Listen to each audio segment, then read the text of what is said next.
ॐ अज्ञानतिमिरन्धस्य ज्ञानाञ्जनशलाकया चक्षुरुन्मिलितं येन तस्मै श्रीगुरुवे नमः। विष्णुपादाय कृष्णप्रेष्ठाय भूतले श्रीमते भक्तिवेदांत स्वामिनिति नामिने। नमस्ते सरस्वती देवे गौरवाणी प्रचारिणे निर्विशेष शून्यवादी पाश्चात्य श्री कृष्ण चैतन्य प्रभु नित्यानंद श्री अद्वैत गदाधर शिवसदि गौर। हरे कृष्णा कृष्णा कृष्णा हरे हरे, हरे राम राम राम।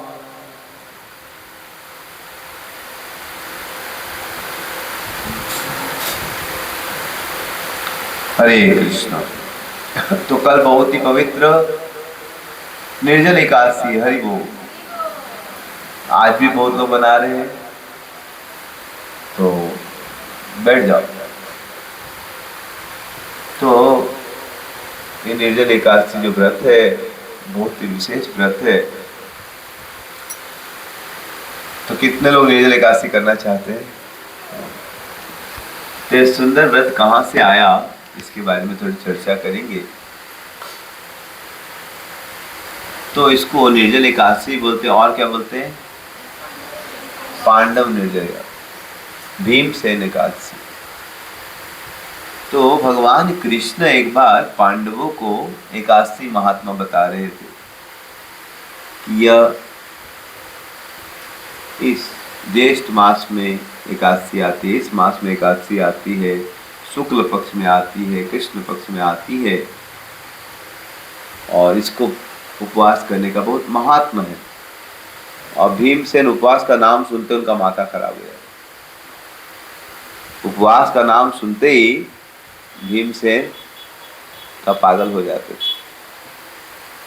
समझ रहे हैं? तो उनका चेहरा लटक गया कि भगवान कोई उपाय नहीं है? बोल नहीं, एकादशी व्रत करना तो पड़ेगा।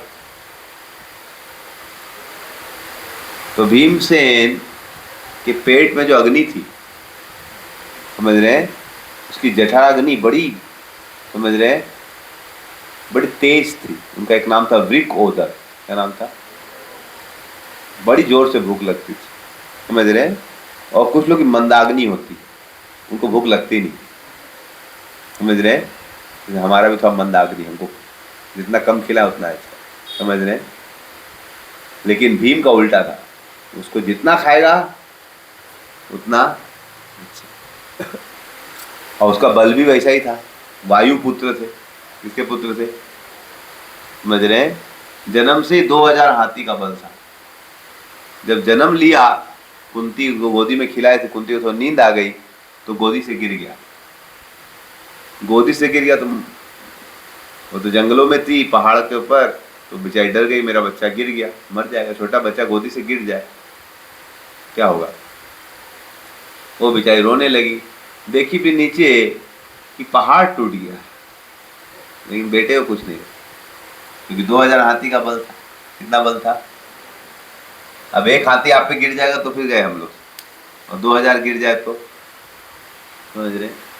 तो पहले के जमानों में बोला था इसके 10,000 हाथी का बल है, 2000। आजकल हॉर्स पावर यूज करते। क्या यूज करते? कोई किसी में हाथी का शक्ति नहीं है, क्या करें, समझ रहे। आजकल के लोग कमजोर पैदा होते। हमारे वीर भीमसेन जब काटते थे ना लोगों को युद्ध में, तलवार यहां से काटते थे, एकदम नीचे तक निकलती थी, समझ रहे, इतना बल था। तो जब वो भीमसेन और भाई लोग कभी कभी भिक्षा मांग के लाते थे तो कुंती को देते थे। कुंती बोलती, बेटा जो भी लाए हो आधा भीम को दे दो, आधा किसको दे दो, और बाकी आधे में हम लोग 5 लोग खाएंगे। तो भीम कितना गुना खाता था? आधा कौन खाएगा, बाकी आधे में, समझ रहे। मान लीजिए 2 किलो आया तो 1 किलो भीम खाएगा, बाकी सब लोग 200 ग्राम, समझ रहे। तो बताया जाता है, महाभारत में कहीं पर सुना हमने, उसका कलेवा जो था ब्रेकफास्ट, वो 70 मन का था।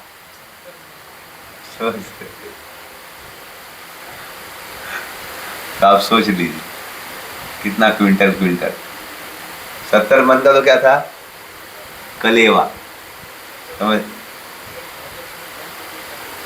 हाँ, 1 मन कितना होता है? अलग अलग जगह अलग बोलते हैं, हमने सुना 40 किलो। समझ रहे? हाँ, 50 भी होता है। हाँ,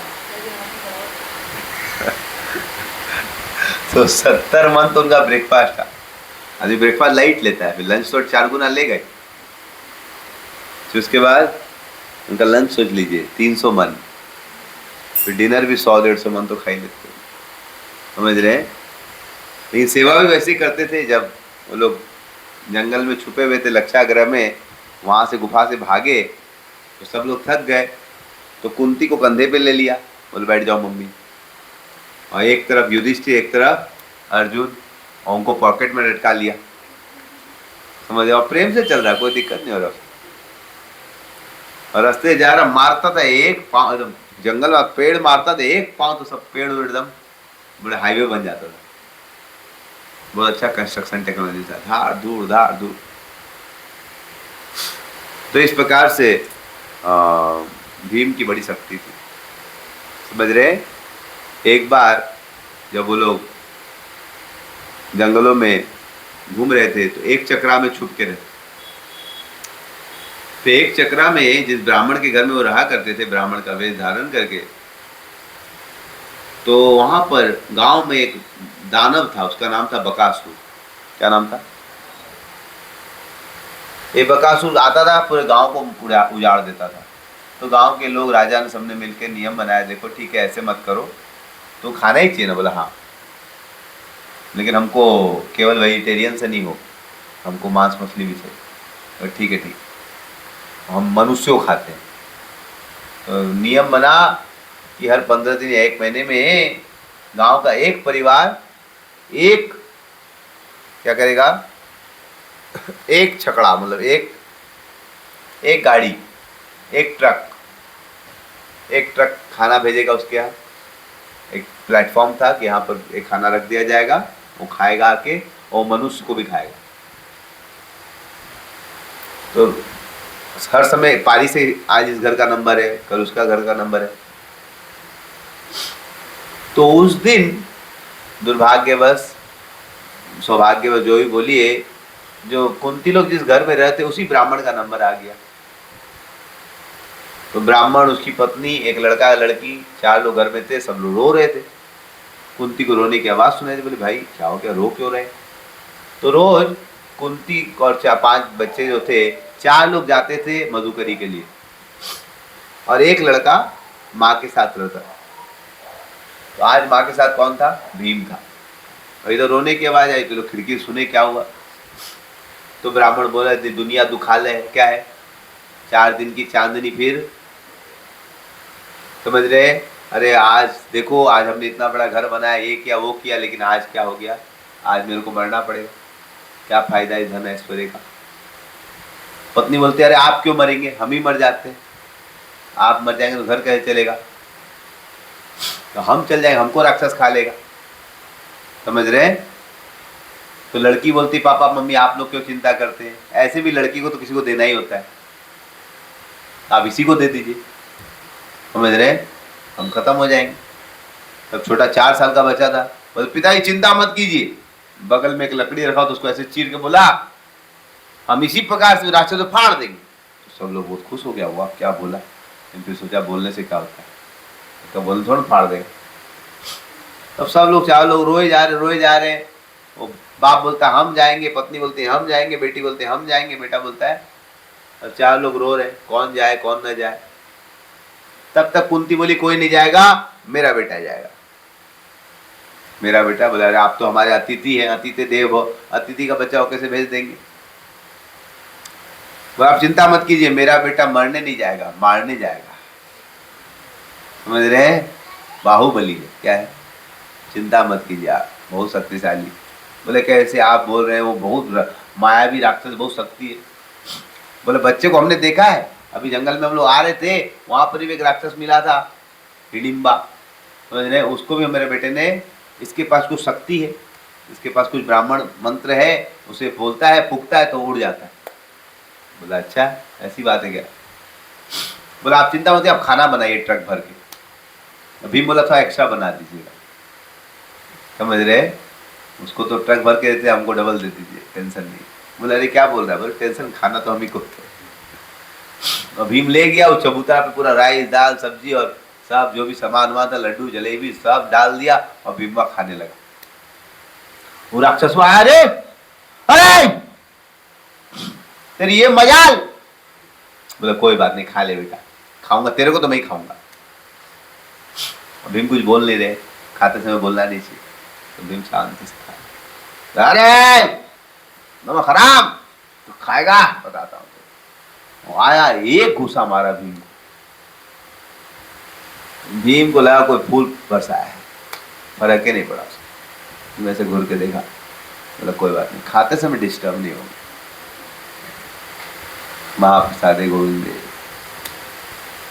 फिर से आया भीमदेव को, फिर मारे एक मुक्का। तो वो क्या करते थे, जब मारता था तो बस बाएं हाथ से उसको फेंक देते, वो फेंका जाता था। समझ रहे हैं? लेकिन खाना बंद नहीं करे, उसको फेंकते जा रहे, फिर आता, फिर फेंक देते। समझ रहे हैं? तो वैसे ही कभी कभी जीवन में माया आएगी, भौतिक इच्छाएं आएगी। समझ रहे हैं? ये खाना किसके साथ? हरि नाम भक्ति के समान, इसको बंद नहीं करना है। अब बकासुर का प्रहार क्या है? काम वासना, क्रोध वासना, लोभ वासना, इच्छाएं आएंगी, आप पे आक्रमण करेगी। लोग क्या करते हैं? खाना छोड़ के लड़ना चालू कर, खाते रहिए और साथ साथ उसको हटाते रहिए। तो धीरे धीरे वो अपना खाता रहा, पूरा खा लिया, पूरा पेट भर के दम पूरा साफ कर दिया, तब फिर बोला अभी हो गया काम, बहुत हो गया। समझ रहे? घुमा, एक मुक्का मारा, वहीं पर फ्लैट हो गया। दो चार मुक्का मार उड़ के उसको रबड़ बॉल बना के दम, समझ रहे? मार उड़ के गेंद धूम धूम धूम धूम धूम धूम धूम करके दम, डुम डुमाडम डम डम करके डम डिम डिम कर दिया उसको। और उसके बाद फिर वो चला गया। अगले दिन राक्षस की लाश मिली, सब गांव वाला चकित, राक्षस को कौन मार दिया? तो पता चला किसका घर का नंबर था। बोले फलाना घर का नंबर था, ब्राह्मण का घर का। बोले अरे तुमने कैसे मार दिया? बोले नहीं नहीं, हम लोग नहीं मारे, हमारे घर में गेस्ट आए हैं। समझ रहे? उनका ब्राह्मण की, उनके पास कुछ ब्राह्मण मंत्र है, उसके द्वारा राक्षस को फूंक दी। बोले बाप रे बाप, तो सब पूरा गांव ब्राह्मणों का पूजा किया, वाह इतना बड़ा राक्षस को मंत्र से मार दी, क्या बात है। हमें हम लोग के पास भी मंत्र है जिन सब राक्षस मर जाता है। पता है कौन सा मंत्र है? हरे कृष्णा कृष्ण कृष्ण हरे हरे, हरे राम। समझ रहे? तो इस प्रकार से भीम को पेट में बड़ी भूख लगती थी। क्या लगती थी? बड़ी जोर से। समझ रहे? और चूंकि भक्त थे तो समस्या भी क्या बन जाती थी? समाधान बन जाती थी। दुर्योधन को बड़ी ईर्ष्या होती थी कि भीम के पास इतनी शक्ति क्यों है। उसको लगता भीम मर गया तो काम हो जाएगा। तो उसने क्या किया, भीम को क्या खिला दिया, उसको खाने का शौक था, खीर बनाया उसके, उसमें क्या डाल दिया? जहर डाल दिया और भीम को खिला दिया। भीम भी खा लिया, तो खाने का शौकीन। और उसके बाद जहर का प्रभाव पड़ा, उसको रस्सी से बांध के पानी में डुबा दिया। सोचा 2000 हाथी से क्या कर देंगे? 0 हाथी का बल कर देंगे, 2000 से गिरा के 0 कर देंगे। लेकिन वो नीचे गया, भगवान का भक्त था, समझ रहे? उल्टा हो गया।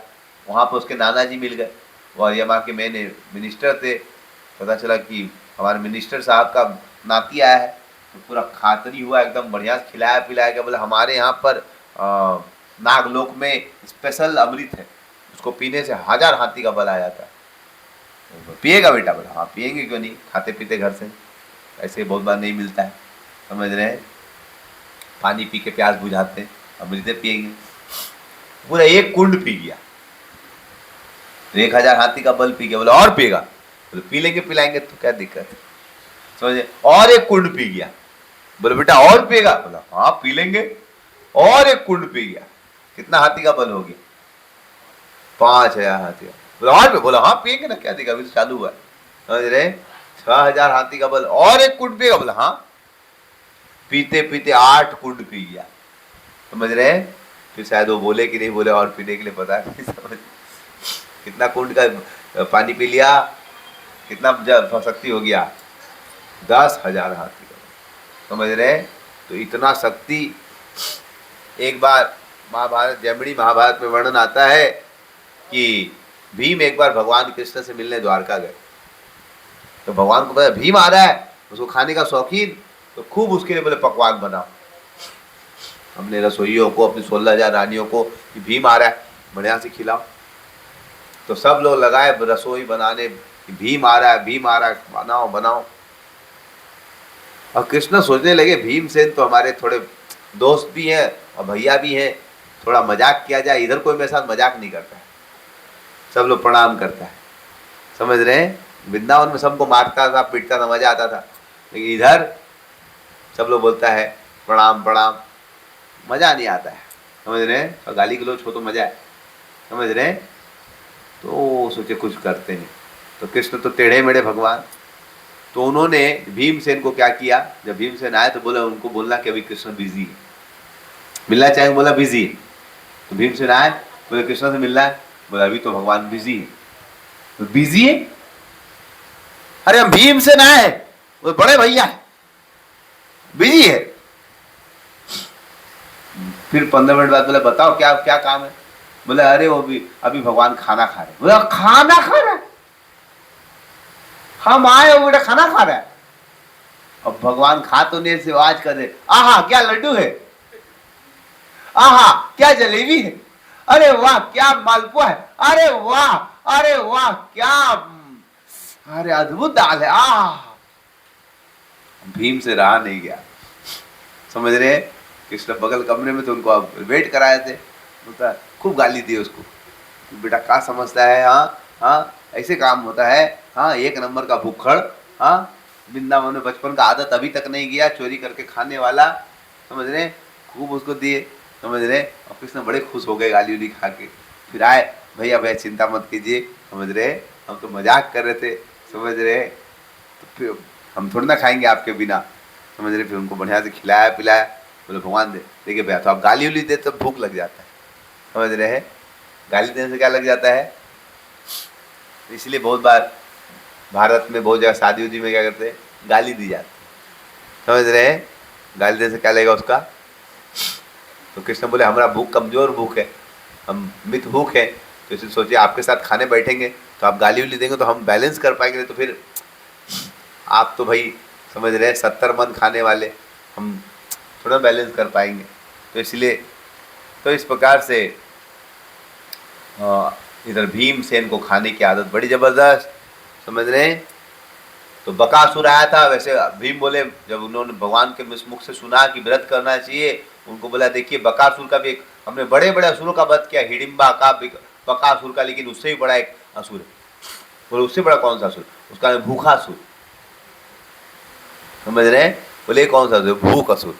ये पेट के अंदर, समझ रहे, इसको मार भी नहीं सकते, मार इसको घुसा मारेंगे तो और बढ़ जाता है। समझ रहे कि मार इसको, एक मुक्का मारेंगे तो फिर भूखासुर का एनर्जी डबल हो जाता है। तो भीम बोले इस असुर को कैसे मारे? समझ रहे हैं, तो हम कैसे एकादशी का व्रत पालन करें? आप बोल रहे हैं साल में 24 बार, और एक अधिक मास आ गया तो 26 बार, तो जान निकल जाएगा हमारा। सुने के हो तो एकदम इन्फिनिटी कॉम्प्लेक्स में चला गया। जैसे कोई बच्चा अगर समझ जीवन में सही से मैथमेटिक्स किया नहीं है, उसको बोले IIT का एग्जाम दो, तो सुने के फ्लैट हो जाएगा। तो वैसे ही बेचारे का हालत पंचर की, एकादशी कैसे करेंगे? तो भगवान से बोला भगवान कुछ शॉर्टकट बताई ना। समझ रहे, 2-4 लाख रुपया घूस देने से हो जाएगा, साइड वाला कुछ तरीका है तो बोली। समझ रहे, बोले नहीं नहीं ये सब नहीं चलता है, ये सब यहाँ पर सब समझ रहे इंडिया में चलता है, समझ रहे हमारे यहाँ नहीं चलता है। बोले क्या करना पड़ेगा? बोले नहीं कुछ उपाय बिठाइए। 24 दिन 26 दिन हमसे उपवास नहीं होगा, एक दिन में तो मेरा जाने निकल जाता है, प्राण सूख जाता है। भगवान बोला ठीक है, आपके लिए, आपको इतनी भूख लगती है आप साल में एक एकादशी करो। क्या करो? वो एक एकादशी आप सही से करोगे तो आपको सभी एकादशी करने का फल मिल जाएगा। लेकिन आपको ज्येष्ठ मास में, बड़ी गर्मी के महीने में, आपको बिना पानी पिए रहना पड़ेगा। समझ रहे? तो कल जो एकादशी आ रही है उस एकादशी का नाम है भीमसेन एकादशी, पांडव निर्जल एकादशी। तो इसका सही से पालन करने से आपको साल की सभी एकादशियों का फल मिल जाता है।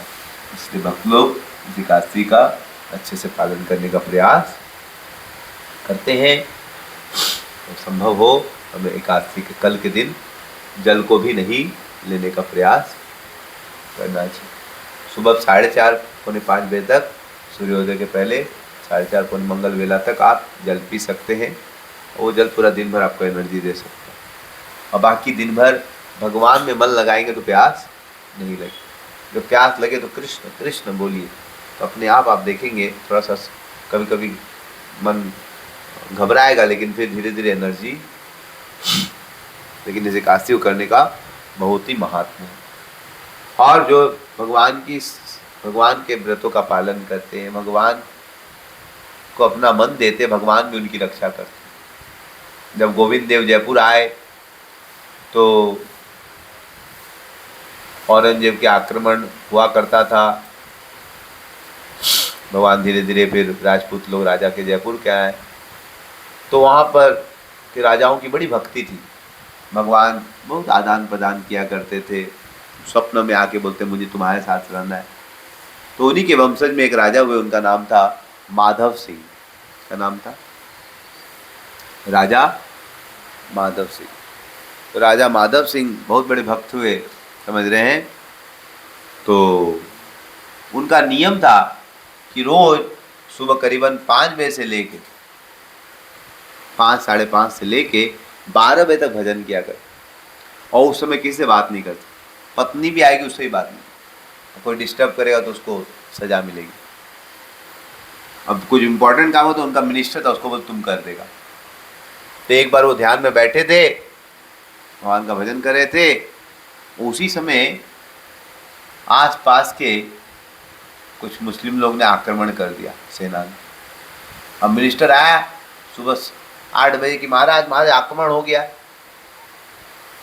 लेकिन वो ध्यान नहीं देते, वो तो अपना भजन में भी, वो इशारा कर रहा था लेकिन वो ध्यान मग्न थे। अब मिनिस्टर क्या करे, नहीं करो, पूरा परेशान, करूँ क्या नहीं करूँ, महाराज आक्रमण हो गया, आक्रमण हो गया। बहुत लोग गाली दे ले, भाई ऐसा क्या राजा, ऐसा कौन सा भजन है भाई।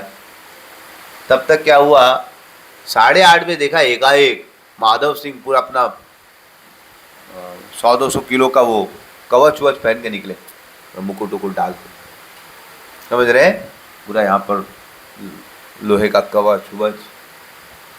फिर उनकी पत्नी, जब वहाँ नियम होता था कि युद्ध में जा रहे हैं तो पत्नी का क्या कहते तिलक करेगी, तो पत्नी ने अपने तलवार से अपना अंगूठा काट के उससे खून निकाल के तो तिलक किया, विजय भव विजय भव विजय भव। तो फिर और आज इनके अंदर गजब की शक्ति आ गई। ऐसा मार रहे थे ना लोगों को, वो लोग सब सेना चढ़ गई थी इनके राज्य में, तलवार से ऊपर से काटते थे नीचे तक कट जाता था। अकेले उन्होंने 300-400 सैनिक को पूरा खत्म कर दिया।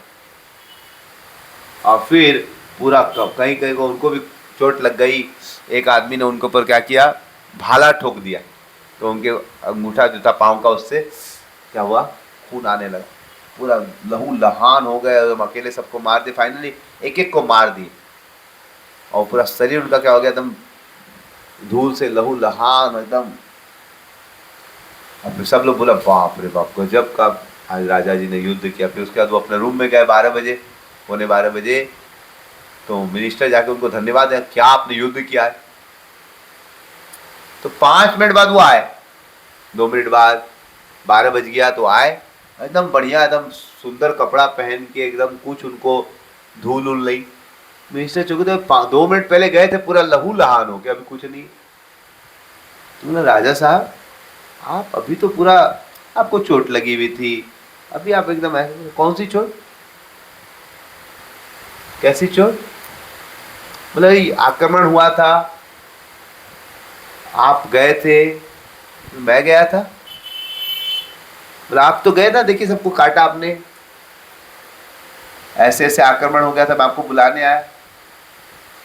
वो बोले अच्छा, ओ, तो चलो मंदिर चलो। उन्हीं के महल के अंदर, सूर्य महल, पुजारी को बोला मन पट खोलो।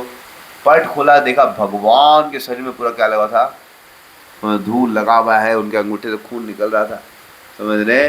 तो माधव बोले कि बाप रे बाप, ये भगवान स्वयं माँ के हम लोग की रक्षा किए। तो आज भी वहाँ पर जयपुर में गाई जाती है कथा, कैसे अगर आप व्रत का सही से पालन करेंगे तो भगवान भी आपकी रक्षा,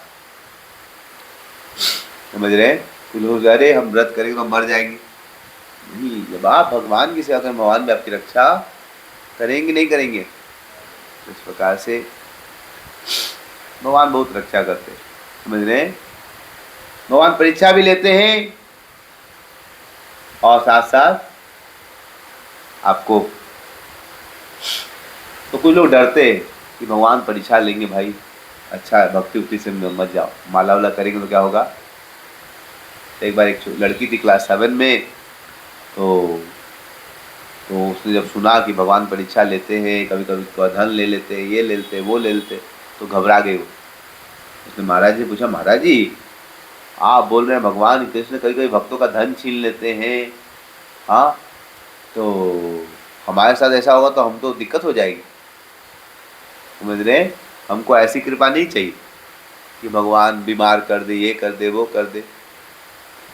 महाराज जी ने बहुत सुंदर उत्तर दिया। कौन से क्लास में पढ़ती? बोले 7 क्लास में पढ़ती हूँ। एग्जाम होती? बोला होती है। तो कौन सा क्लास का पेपर आता है? बोले 7 क्लास का पेपर आता है। बोले 10 क्लास का क्यों नहीं आता है? 10 क्लास का कैसे आएगा? 7 क्लास में तो 7 क्लास का आएगा। बोले 10 क्लास क्यों नहीं आता है? बोले महाराज जी 7 क्लास में 7 क्लास का आएगा, तो 10 क्लास क्यों नहीं आता? 10 क्लास कैसे आएगा? वैसे बोले जिस प्रकार से हमारा जो लेवल होगा वहाँ उसी प्रकार से क्या देंगे, परीक्षा, समझ रहे हैं। ऐसा नहीं कि हमारा लेवल नहीं है तो भगवान हमको सब कुछ छीन लेंगे। हमारा लेवल है देने वाला, तो हमको देंगे। जब वो लेवल बढ़ेगा तो हो सकता है, समझ रहे हैं। इसलिए घबराने की कोई बात।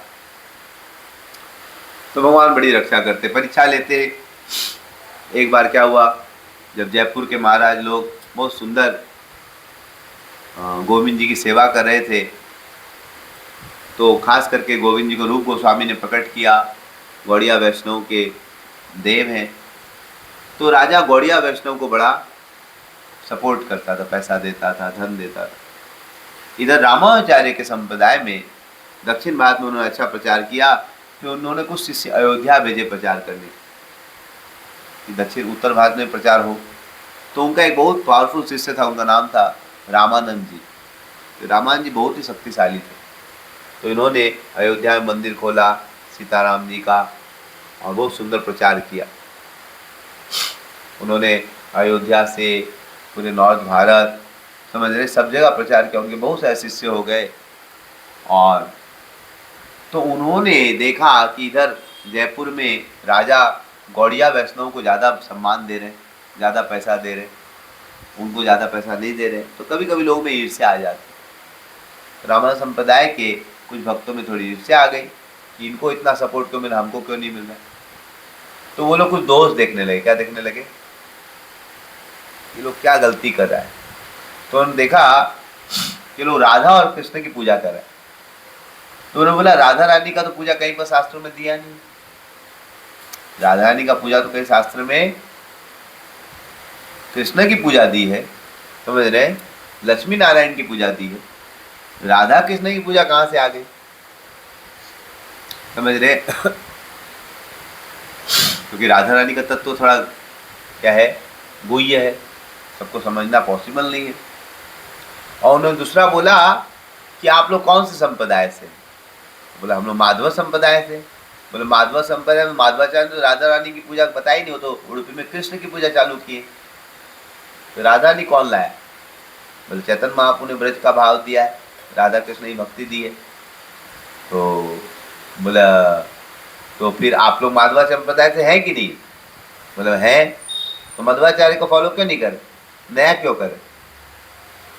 बोले हम लोग मध्वाचार्य से ही है, लेकिन गौड़ीय चैतन्य महाप्रभु ने हमको विशेष प्रेम दिया, तब से हम लोग ब्रह्म माधव गौड़ीय संप्रदाय, माधव संप्रदाय में उसका एक नया अंग है गौड़ीय। वो नया अंग है तो नया टीका लाइए। सभी संप्रदायों ने अपनी अपनी वेदांत सूत्र पे क्या दिया है, भाष्य दिया है, तो आपका भाष्य दीजिए। बोले हम लोग चैतन्य महाप्रभु मानते हैं कि पूरे शास्त्रों का निचोड़ भागवत है, भागवत ही भाष्य है। बोले ऐसा नहीं चलेगा, तो बड़ा झमेला हो गया। उन्होंने राजा को कंप्लेन की, राजा जी देखिए आपको सबको सपोर्ट करना पड़ेगा। राजा भी क्या बोलते, राजा मंडली डिबेट की जाए, उनको बोलो वैष्णव को स्थापित करे कि राधा कृष्ण की पूजा कैसे करना शास्त्रिक है कि नहीं। अब इधर ये खबर वृंदावन के भक्तों को पता चली, और उधर उन्होंने क्या बोला कि जब तक ये लोग शास्त्रों से प्रूव नहीं करेंगे कि राधा रानी की पूजा हो सकती है सही से, तब तक राधा रानी की पूजा बंद करो। तो क्या हुआ, गोविंद देव के से मंदिर से राधा रानी को हटा दिया गया। किसको हटा दिया गया कि गोविंद देव की पूजा कर सकते हैं, राधा रानी की पूजा, तो राधा रानी को राजा अपने महल में ले गए। अब क्या करते, अब इधर वृंदावन में खबर फैल गई राधा रानी की पूजा बंद हो गई। कितना बड़ा असम्मान वाली बात है। अब क्या करे, राधा रानी की पूजा बंद हो गई, वैष्णव लोग रोने लगे। तो वहाँ पर उस समय के आचार्य थे विश्वनाथ चक्रवर्ती ठाकुर, उन्होंने बोला घबराओ मत, राधा रानी थोड़ा सा गुस्सा हो गई कृष्ण से, इसलिए भाग गई। समझ रहे, वो अलग ही लीला में थे, समझ रहे। इधर पूरा पूजा बंद हो गया, संप्रदाय बंद होने वाला है, वो बोलते कोई बात नहीं, थोड़ा लीला हो रही है, राधा रानी गुस्सा हो गई, थोड़ा देर में वापिस आ जाए। भक्त लोग समझ नहीं पा रहे उनको, तो वो तो बहुत बूढ़े हो गए थे। तो उन्होंने अपने शिष्य बलदेव विद्याभूषण को बोला कि बलदेव तुम जाओ थोड़ा सा ठीक करके आओ। तो बलदेव जी आए, उन्होंने बताया, लेकिन वो रामानंदी लोग बोले नहीं नहीं ऐसा कैसे। बोले देखिए वेदांत सूत्र की भाष्य जो है वो डायरेक्टली क्या है, श्रीमद् भागवत। बोला नहीं नहीं नहीं चलेगा। बोले आप तो किसको फॉलो करते, बोले मध्वाचार्य संप्रदाय में, तो फिर आप लोग राधा रानी की पूजा क्यों करें। समझ रहे हैं। बोले अब क्या करें, तो बोले कि आप बताइए, प्रूफ कीजिए, और आपको 2 महीने का समय मिलता है, 2 महीने में आप भाष्य दीजिए। कितने महीने में, अब भाष्य लिखने में समझ रहे 1 साल 2 साल 5 साल लगता है। रामाचार्य ने बहुत साल मेहनत करके भाष्य लिखा, माधवाचार्य ने कितने साल मेहनत करके भाष्य लिखा, 2 महीने में कैसे लिखेंगे। तो बेचारे निराश हो गए। तो भगवान गोविंद जी से प्रार्थना है, भगवान मैं क्या करूं, आप ही बताइए। इतना रोने लगे वो। भगवान स्वप्नों में आए, बोले टेंशन क्यों ले रहा है, तू क्यों घबराता है, तेरा श्याम से नाता है।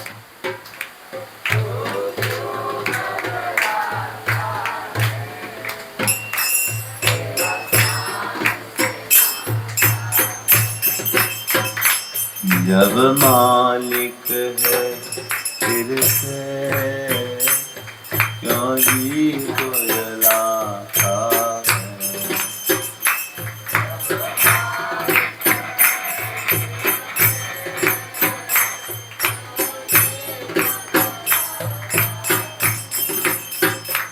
जब मालिक है सिर पे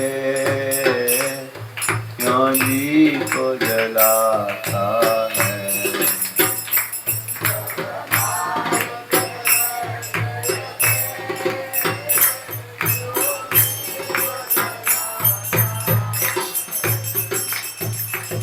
तो बलदेव विद्याभूषण पर प्रसन्न हो गए, भगवान से प्रार्थना, भगवान में चिंता मत, मैं हूं ना। भगवान ने उनको बोला मैं तुम्हें पूरी बता दूंगा भाष्य। भगवान ने उनको बताया, वो पूरा लिख दिए। सुबह सुबह गए, लास्ट दिन बताओ, उनका कॉन्फिडेंस देख के सब डर गए। इतना कॉन्फिडेंस से आया, बोले भाष्य है ना, देखो सब उसको पढ़े, एक एक लाइन अमृत भगवान ने लिखा था। उसका नाम पड़ गया गोविंद भाष्य, क्या नाम पड़ गया। और इतना सुंदर, समझ सब वो लोग जो शिष्य थे अपने परंपरा बदल के इधर आ गए कि हम आप ही शिष्य बन जाते, बहुत अच्छा है, समझ रहे। तो फिर उसके बाद से उन्होंने बोला नहीं, राधा रानी की पूजा शास्त्रों के अनुसार उचित है, शास्त्रों में अनेक जगह बताया गया है। ब्रह्मा जी ने राधा कृष्ण का विवाह कराया है, राधा रानी सबकी आराध्या है, लक्ष्मी जी भी उनकी पूजा करती हैं। तो इस प्रकार से फिर स्थापित हो गया कि राधा कृष्ण की पूजा की जा सकती है। हरि बोल। वह सबसे ऊंचा है। भगवान ने स्वयं स्थापित किया कि लक्ष्मी नारायण से भी ऊंचा रस है राधा कृष्ण की पूजा। और वेदांत सूत्र भी भगवान ने लिख के दे दिया, समझ रहे? उसकी भाषा हो भाष्य हो गया। तब से लेके बलदेव विद्याभूषण काल आज हम लोग गौड़िया वैष्णव राधा कृष्ण की पूजा, नहीं तो आपको राधा कृष्ण की पूजा का अधिकार नहीं था, अलाउड ही नहीं था, समझ रहे? आज हम लोग राधे राधे गाते हैं, गा भी नहीं पाते, समझ रहे? तो आज तो कल बलदेव विद्याभूषण का तिरुभाव तिथि था, तो उनके कारण ही आज हम लोग, उन्होंने हमारे संप्रदाय को विलुप्त होने से बचा लिया। तो जीवन में समस्या आएंगी, लेकिन अगर आप भगवान के चरणों को पकड़ लेंगे तो सब समस्या आपके लिए एक मौका बन जाएगी, समझ रहे? विपत्ति भी संपत्ति, इसलिए जीवन में घबराना नहीं चाहिए। कुछ भी हो बस पुकारिए, हरे कृष्णा कृष्ण कृष्णा हरे हरे राम राम राम हरे।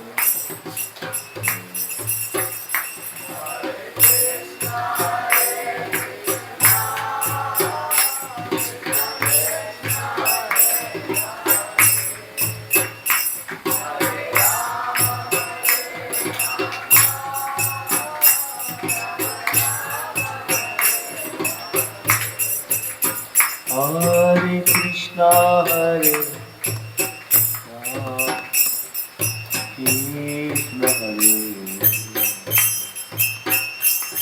हरे राम राम राम हरे।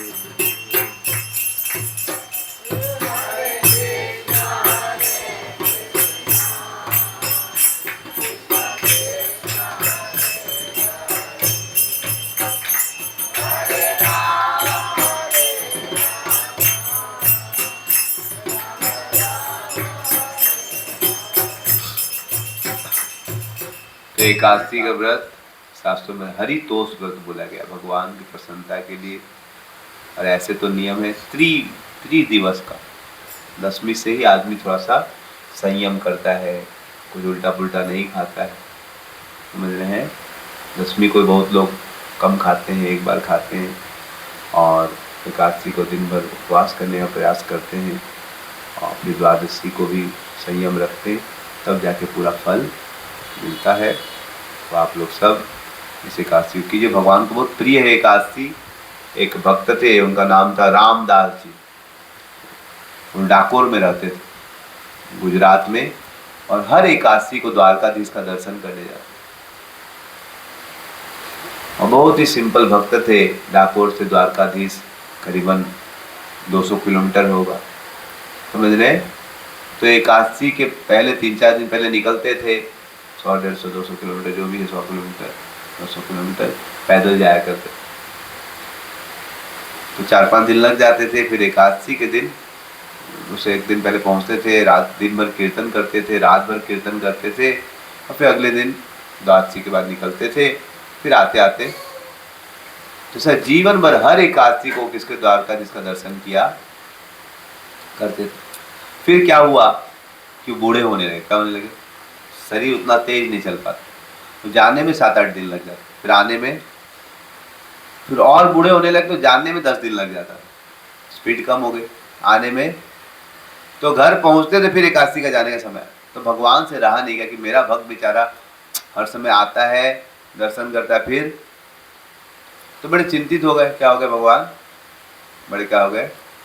चिंतित हो गए। तो एक बार जब वो द्वारकाधीश के पास पहुंचा तो भगवान बोले, यार तुम हर एकादशी क्यों आ जाता है? हर एकादशी तुम आज के रात भर कीर्तन करता है, हर एकादशी को तुम आके क्या करता है, इतना पैदल आता है 200 किलोमीटर चल के। बोले भगवान लेकिन मेरा व्रत है आपका दर्शन करने का, समझ रहे? तो भगवान ने बोला, अरे भैया इतना पैदल चलते हो, मुझे कष्ट होता है तुमको देख के हमको, तो तुम मत आया करो। बोला हम आपको बिना देखे नहीं रह सकते, हम आपको बिना देखे, तो बोला एक काम करते हैं, हम ही तुम्हारे यहाँ चलते हैं। तुम क्या करेगा, तुम भगवान से रहा नहीं गए, मेरा भक्त इतना बेचारा परेशान होगा, आएगा, इससे बड़ा हमें चलते। बोले अगली बार ठेला गाड़ी लेके आना। क्या लेके आना? हम तो ऐसे पैदल नहीं जाएंगे, समझ रहे हैं? बोले ठीक है। तो गांव में किसी ठेला गाड़ी मांगा, सोचा गरीब आदमी, इसको कौन देगा, दे नहीं रहा था कोई।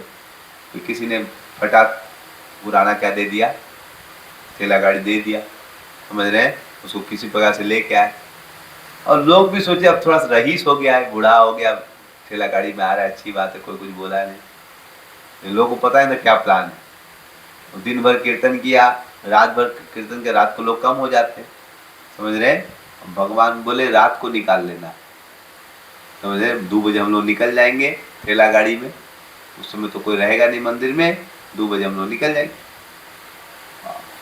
समझ रहे हैं? और सामान वामान कुछ लेंगे नहीं, ऐसे चलते, समझ रहे हैं? तो रात को 2-2:30 बजे वो लोग, कोई नहीं था, भगवान को लेकर निकल। बोले भगवान लेकिन अगर पुजारी सब पकड़ के हमको मारेगा। बोले टेंशन क्यों ले रहा है ना, पैसा वैसा छोड़ दिए। बोले पैसा वैसा ले लेगा, हम तुम्हारे साथ चलते। तो सुबह हुई, समझ रहे हैं? लोग उठा, देखा भगवान ही नहीं, सब परेशान। द्वारकाधीश गए किधर, समझ रहे हैं? सबको चिंता हो गई, भाई द्वारकाधीश नहीं रहेंगे तो हमारा रोजी रोटी कैसे रहे। सब लोग खोजने लगे, बोले अरे लगता है वो ले गया। कौन? रामदास, वही आता था। सब लोग दौड़ा दौड़ा खोजने के लिए। अब रामदास भी धीरे धीरे चला रहा था, गांव के बाहर आया था थोड़ा आगे, तो उसको भी थकान हो गई थी। अब देखा हल्ला होने लगा, कहाँ है यार? भगवान बोले हमको नीचे में बगल में एक तो कुंड था, बोले इसी में छुपा दो। तो कुंड में डाल दिया। सब आया, भगवान कहाँ है? भगवान हमको क्या पता। अरे बेटा तुम ही रात को कीर्तन कर, कहाँ बताओ? हमको नहीं पता। भगवान ने बोले बोल देना हमको नहीं पता। मारा लाठी से 2-4 ठो, एकदम बेचारा खून खून हो गया। बूढ़ा सा आदमी बेचारा, बोला नहीं क्या करे, तो मार मार कर उनका खून निकाल दिया। अब समझ रहे हैं? तो फिर उसके बाद वो लोग हाथ धोने के लिए कुंड में गया, तो देखा खून लाल लाल एकदम कुंड है। कुंड का जब लाल कैसे हो? तो उसमें से जब देखा तो भगवान को निकाला। भगवान आपका खून हाथ का, आप जितना लाठी मारा था सब भगवान के शरीर में उसे खून निकल रहा है। अरे भगवान आपको खून कैसे, तुम लोग ही मारा है? मतलब बोला मेरे भक्त को कष्ट होता है तो मुझे कष्ट होता है, मुझे मारता तो इतना कष्ट नहीं जितना मेरे भक्त को मारा। वो बेचारा मेरे इतना भक्ति किया, उसके साथ जाए तो तुम लोग क्या दिक्कत, समझ रहे? तुम लोग हमको इतना मारा और तुम लोग साथ नहीं रहेंगे, हम जा रहे। भगवान जाने लगे, वो लोग को टेंशन हो गया, भाई हमारा रोजी रोटी कैसे चलेगा। भगवान मत जाइए मत जाइए। तो फिर झगड़ा हो गया, समझ रहे? फिर वो लोग पहुँचा, अब उन्होंने अपने डाकोर जी में भगवान को रख लिया। मुझे बोला नहीं नहीं तुम भगवान को नहीं रख सकते, हमारा घर कैसे चलेगा, समझ रहे?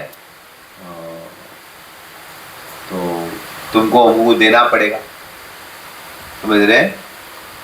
तो बोले ठीक है हम पैसा दे देंगे, कितना चाहिए? बोले जितना, वो तो गरीब आदमी था, बोले जितना भगवान का वेट है उतना ही वेट का सोना देना पड़ेगा। उसके पास तो आधा किलो भी सोना नहीं, अब 100 किलो सोना 200 किलो सोना कहाँ से देगा? भगवान आंख मारे, टेंशन मत लो हम है ना। तो उसके पास एक पत्नी का छोटा सा नाक का नथनी था, इतना बस उतना ही था सोना। तो भगवान को इधर रख दिया, बोले हाँ इतना सोना दे दो तो 200-400 किलो सोना हो जाएगा, तो 200-500 करोड़ में बांट लेंगे हम लोग, फिर टेंशन क्या, सब करोड़पति हो जाएंगे। और भगवान को इधर रखा, नथनी को इधर चढ़ाया, और भगवान बैलेंस हो गए। वो लोग बोला मिला कितना? बोला हाय रे यार। भगवान बोले नहीं नहीं इससे नहीं चलेगा। भगवान बोले नहीं, भगवान बोले है अब हो गया, समझ रहे? बोले भगवान हम लोग रोजी रोटी कैसे चलेगा? तो फिर भगवान ने अपना एक प्रतिबिंब रूप लोग को दिया, जिसकी आज पूजा होती है, और ओरिजिनल रूप कहाँ पर है? डाकोर। तो भगवान रामदास जी से बहुत खुश थे क्योंकि वो एकादशी व्रत का पालन किया करते, समझ रहे हैं? तो आप लोग भी इस सुंदर एकादशी व्रत का पालन कीजिए और अपने मनुष्य जीवन को सफल और सार्थक बनाइए। हरे कृष्णा कृष्ण कृष्ण हरे हरे, हरे राम किसी का कुछ प्रश्न है तो पूछ सकते हैं।